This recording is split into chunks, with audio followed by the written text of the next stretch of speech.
Howard mentioned it to me downstairs. Yeah. So if you want to come for Thursday night, tomorrow for the tomorrow evening in Montreal.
This is a historic event as well because I think it's the first time in months that Irwin and his wife are in the same room.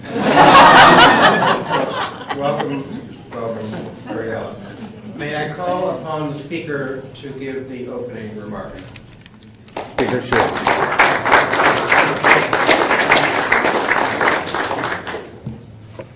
Thank you very much, everyone. Honorable parlementaire, distingués invités, mesdames et messieurs, c'est avec un sincère plaisir que je participe à la cérémonie d'aujourd'hui pour remettre à Irwin Cotler la médaille du centenaire de Raoul Wallenberg. As I look out and see the number of MPs that are here today representing different political views and ridings from across the country, it is truly reflective of the intense respect and admiration that all members of the House of Commons have for the Honourable Irwin Cotler.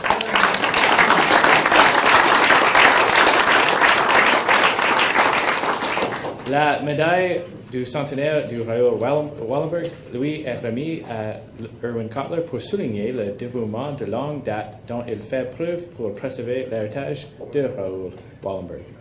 Tous les efforts qu'il déploie pour faire la lumière sur les circonstances de la disparition de Wallenberg, son dévouement envers la famille et ses nombreuses publications font sans conteste de lui une figure d'autorité reconnue dans le monde entier sur cette question qui le passionne.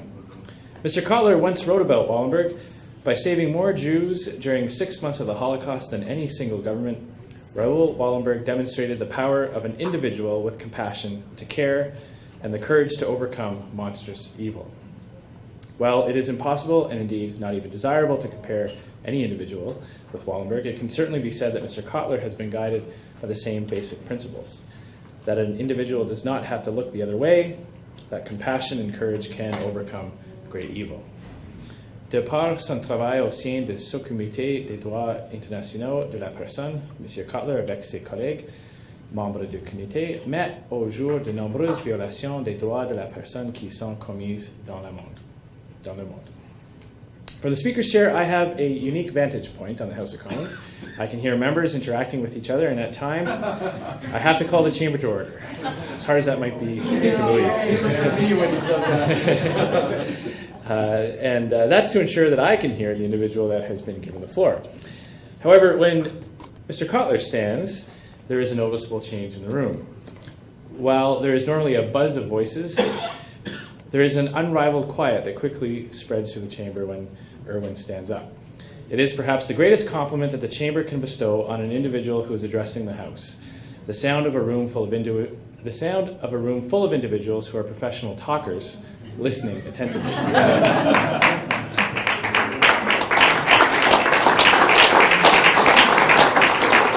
To close, it is indeed an honor to be able to participate in today's presentation, and on behalf of all members of the House of Commons and all those in the parliamentary precinct who have had the great honor to work alongside you, I congratulate you, Mr. Cotler, there, for this very prestigious and well-deserved honor. Félicitations, thank you, Mr.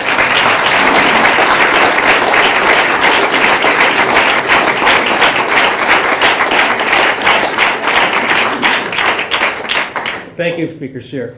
It is now my pleasure to call upon the Honourable Minister of Foreign Affairs, John Barrett, a good friend of yours. Merci beaucoup. C'est bien sûr pour moi un grand plaisir d'être parmi ici avec vous tous.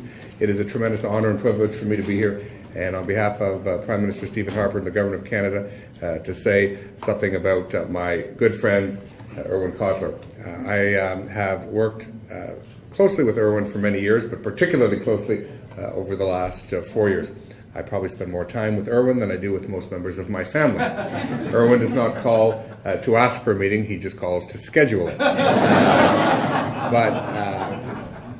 I can tell you, politics is one of the only businesses where you say nice things about people behind their backs. And I have also had the great privilege not just to travel around the world, but to be able to listen and to see what other people, how they see Canada. And I can tell you, on occasion after occasion after occasion, whether it's with Nathan Sharansky, whether it's with even the relatives, some of the relatives of the distinguished person whose name bears the award you're receiving.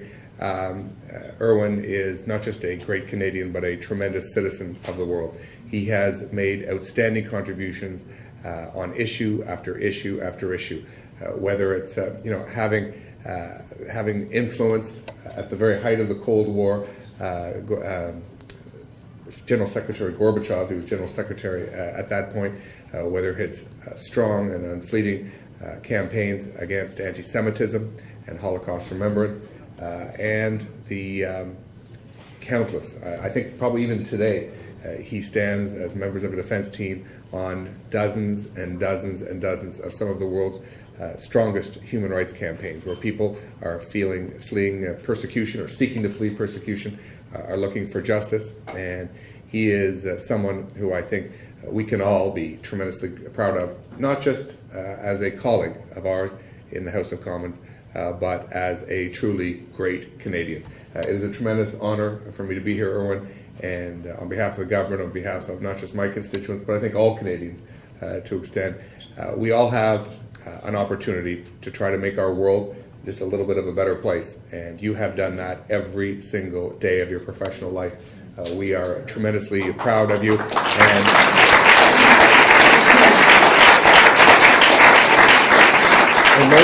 and most importantly, I know your commitment to justice and truth on behalf of Raoul Wallenberg, someone who was in the darkest period of our civilization's history, was probably the brightest single light. Your work on justice, your work on truth, and your work on promoting his legacy is something that is truly outstanding. I am very pleased and fortunate to be here, and more pleased and fortunate to call you a friend. To say this, how extraordinary, I think highly of you. I saw Irwin at a fundraiser for the Friends of Tel Aviv University in Montreal on Sunday night, where we were both speaking. And I had just been to a riding association event for the Conservative Riding Association in Mount Royal. And I am the first Conservative cabinet minister to speak at a riding official in an opposition-held riding where I extolled the virtues of the incumbent Liberal member. That's all the trick, he's running again. Yeah. Thank you, Justin. I went over to wish Irwin the very best when the first time he was in the Commons after announcing his retirement. And Justin shook my hand and said, "Thank you so much for coming up. to wish Irwin well. I want to tell you, we're planning your retirement for the same day Irwin's retirement. So, thank you very much, Justin. But anyways, I think it speaks volumes that you've got such a significant number of your colleagues and friends from both sides of the House who are here to celebrate a truly remarkable contribution, not just to Raoul Wallenberg, but to the cause of decency and justice around the world. Félicitations, mon ami.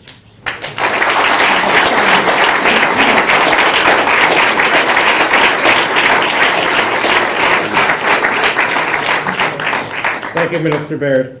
I would now like to call upon Murray Rankin to speak on behalf of Thomas Mulcair, Leader of the Opposition. Thank you very much. Mesdames, Messieurs, fait grand plaisir d'être ici parmi vous pour faire mes hommages à M. Cotler, mon ami, et un de mes héros, il faut dire. I represent the riding of Victoria, and I can tell you that one of my heroes in this parliament has been Professor Cotler. Being here tonight is one of the easiest assignments I've ever had. Thomas Mulcair is stuck at the Toronto airport as a consequence of being with at the funeral for Corporal Cirillo, so he really wanted me to say that to his old professor, he was particularly sad that he couldn't be here and pay his personal respects. But I can tell you Irwin Cotler has been a hero of mine for many, many years. You all know about his career. You all know, I think, about all the things he's done, and so I won't spend a lot of time talking about those accomplishments, just to say that there can be no better Canadian recipient of this honor than Professor Cotler. You know, a few months ago, I had the honor of introducing Professor Cotler in my riding of Victoria. There was an event to honor the oldest continuously standing synagogue in the entire country, and Professor Cotler was there and he spoke. But I remember a student of his, who's now the mayor of one of our communities, coming up and saying to Professor Cotler, you know, that lecture you gave was so impressive way back when, 40 years ago. Well, Irwin was able to say, oh yeah, I remember you. You're Niels Jensen. You were in this class, and I remember the lecture, and they talked about it. I mean, I can tell you as a former law professor, nobody comes up to me anytime and talks about lectures that I gave, let alone 40 years ago. You know, he got 92% of the vote in 1999. That's enough for any member of Parliament to be impressed with when he first ran in his riding. But, you know, his expertise, he was a professor of international and human rights law, but he didn't just talk about it. He didn't just teach it. He practiced what he preached all over the world. And you think of Nelson Mandela, you think about Nathan Sharansky, you think about Mukhtar Pakpan in Asia, and you think about all of the people who he's helped. He represented the Wallenberg family in 1984 in the United States courts to prove that he did not die in 1947, Mr. Wallenberg, as the Soviets had then claimed. And it's why we have a Raoul Wallenberg Day in January here in Canada, thanks to the efforts of Irwin Cotler. But I have to tell you something else. Irwin Cotler is not a perfect man. No, I'm reliably advised that he is what we would call today technologically challenged. Apparently, he doesn't know about this thing called the internet or email or the like. In fact, his son Yoni, sensing this some 15 years ago as a young boy, he said, "Daddy, would you please help me fix the video?" To which Irwin replied, "Yoni, I don't know how to fix the video." To which Yoni replied, "I know, Daddy, but you just have to lift me up so I can do it." I'm absolutely thrilled to be here. There could be no better recipient of this medal than Irwin Cotler, my friend. Thank you so much.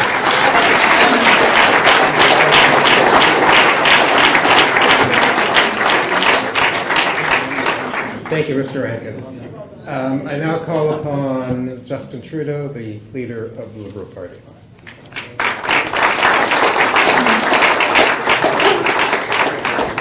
Thank you, Speaker Scheer, Minister Baird, gathered friends, colleagues. In light of last week's events, our principles of justice and fairness are all the more salient today. It is with this in mind that I join in thanking the International Raoul Wallenberg Foundation for honoring Irwin Cotler with the Raoul Wallenberg Centennial Medal. Tonight we're here to celebrate Irwin's lifetime of service and his dedication to the pursuit of justice. Irwin embodies so much of what Raoul Wallenberg stood for and so much of what all of us as parliamentarians, all of us as Canadians, like to think that each and every one of us stands for. En 1985, Irwin croyait fortement que Wallenberg devait devenir le premier citoyen honoraire du Canada. En 2001, Irwin a joué un rôle important pour faire du 17 janvier la journée Raoul Wallenberg. Il est normal que le travail d'Irwin ait, à son tour, été récompensé par, enfin, un prix au nom de Raoul Wallenberg. It is always with great ferocity that Irwin has fought for justice on the national and international stages. As an ardent protector of human rights, Canada and the world are lucky to have such a passionate advocate. Irwin is among the few who has always embodied the spirit of that passage from Deuteronomy, justice, justice you shall pursue. I'm thrilled that everyone has come together tonight to show respect and gratitude to a man who has always shared his strength and his wisdom with me. I need to, of course, recognize an element of that legendary strength and values and courage that Irwin has always shown his extraordinary wife, Ariella. Who is here with us today.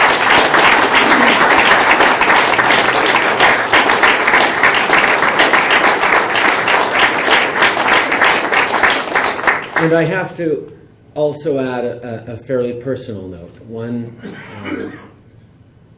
I can't be here in this Parliament without, from time to time, being reminded of my own father. And although my dad equipped me with the tools to do reasonably well in this particular profession and calling, there is no doubt that from time to time I wish I could ask for my father's advice. I wish I could get a glimpse of how he would have thought on a given subject or another. And what has been extraordinarily empowering and very nice for me to be able to do over the years that I've been here is to be able to turn to Irwin. Not because I always agree with him, or because my father would always have agreed with him. I think we have our differences, as we must. But because of his perspective, his logic, his fierce intelligence, his absolutely single-minded devotion to what is right and what is just, I feel extraordinarily well served by being able to count on Irwin as a dear friend, an inspiration, and a mentor to me, as he is a friend and an inspiration to all 308 of us who sit in this chamber. Thank you, Irwin, for all you have done for this house, for Canada, and for the world.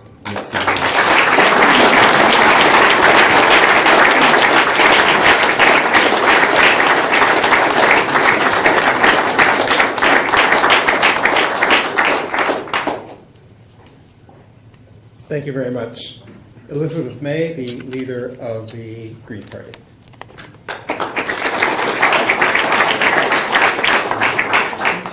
Thanks, Irving. Et c'est aussi pour moi un grand honneur d'être ici avec tout le monde, de prendre la parole après tous les autres chefs et les autres représentants des autres partis, comme mon ami Murray Rankin.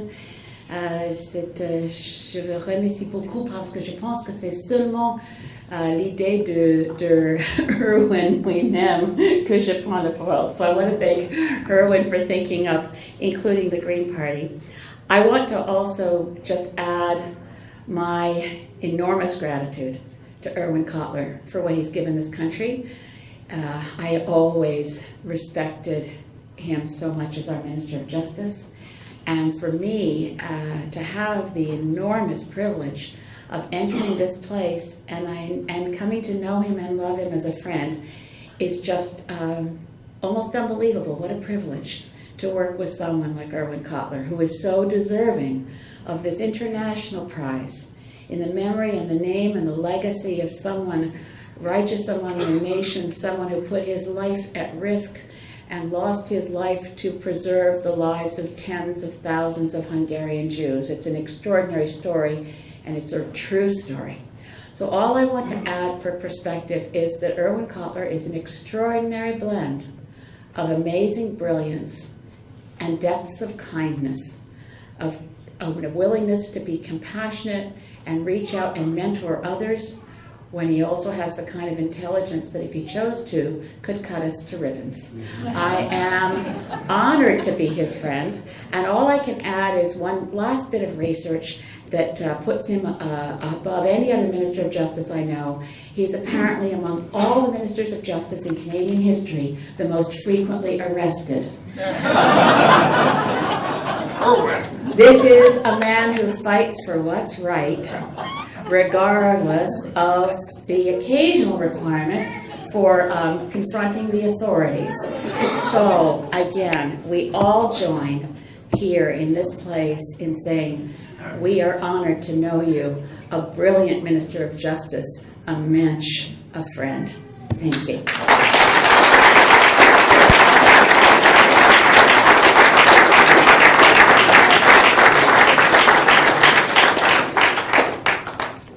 Thank you, Elizabeth.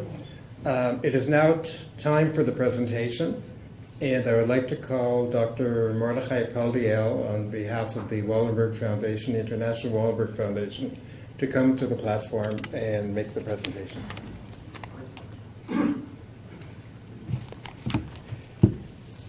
Mr. Speaker of the House of Commons, the Honorable Andrew Scheer, Minister for Foreign Affairs, the Honorable John Baird, the Honorable Thomas Mulcair, the Honorable Justin Trudeau, Mrs. Ariella Cotler, distinguished ambassadors, community and religious leaders, ladies and gentlemen.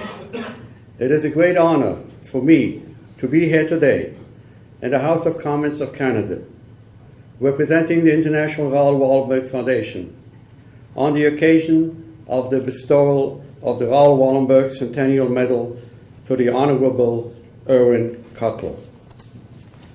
I would like to convey the warm greetings from the chairman of our foundation, Mr. Eduardo Ernocian, and from its founder, Mr. Baruch Tenenbaum, who unfortunately were not able to be with us. Mr. Speaker, we cannot think of a worthier recipient of this award than Professor Irwin Cotler. This tribute transcends any partisan considerations, and the presence of the leaders of the three main political parties is a clear reminder of that. We are bestowing the Raoul Wallenberg Centennial Medal to the Honorable Irwin Cotler for his unwavering commitment to preserving the legacy of the heroic Raoul Wallenberg, and for Mr. Cotler's relentless efforts to secure answers on the fate and whereabouts of Raoul Wallenberg. Also for his lifelong struggle of the Honorable Irwin Cotler in favor of human rights causes, and for his efforts to instill in the young generations the lessons of the Shoah and its rescuers through countless lectures, speeches, publications, as well as academic and political activities. Professor Cotler's resume is indeed prolific. He served as a distinguished professor of law at McGill University and director of its human rights program. A member of Parliament since 1999, Minister of Justice and Attorney General from 2003 to 2006. He is the recipient of numerous honorary doctorates and distinctions, an officer of the Order of Canada, and a world-renowned human rights activist. He is also a sought-after lecturer and speaker. Professor Cotler has been identified with Raoul Wallenberg and his legacy for many years. In 1990, he chaired an international commission of inquiry regarding the fate and whereabouts of Raoul Wallenberg. This commission, which was composed of distinguished personalities, including Professor Guy van der Del, who happens to be Raoul's half-brother, offered thought-provoking findings and question marks that contradicted the official Soviet version regarding Raoul's